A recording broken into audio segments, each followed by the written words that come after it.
Good evening students. Today we are going to discuss chemical kinetics. Actually, basically பார்த்தீங்கன்னா the thermodynamics-க்கும் chemical kinetics-க்கும் ஒரு relation உண்டு. Okay, அதாவது thermodynamics இருக்கு இல்லையா?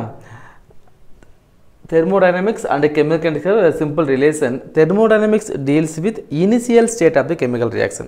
அதாவது வெப்ப இயக்கவியல் அப்படினு சொல்றது ஒரு வேதி வினையோட ஆரம்ப நிலையை பத்தி படிக்கிறோம்.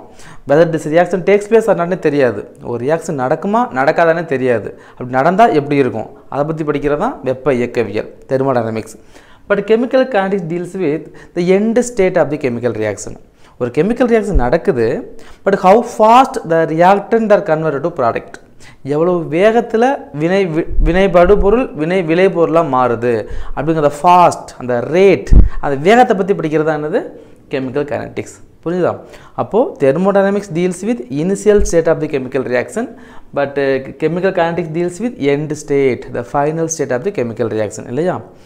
வெப்ப இயக்கவியல் வினையோட ஆரம்ப நிலையை பத்தியும் இந்த வினைவேக வேதியியல்ங்கிறது ஒரு வினையினோட இறுதி நிலையை பத்தி படிக்கிறது தான் கெமிக்கல் கைனடிக்ஸ். இந்த லெசன் ஃபுல்லாவே நம்ம ரேட்டை பத்தி தான் படிக்க போறோம் இல்லையா? வினை வேகம் எவ்வளவு ஃபாஸ்டா ஒரு வினை படுபொருள் விளை பொருளா மாறுது அப்படிங்கறத பத்தி படிக்க போறோம்.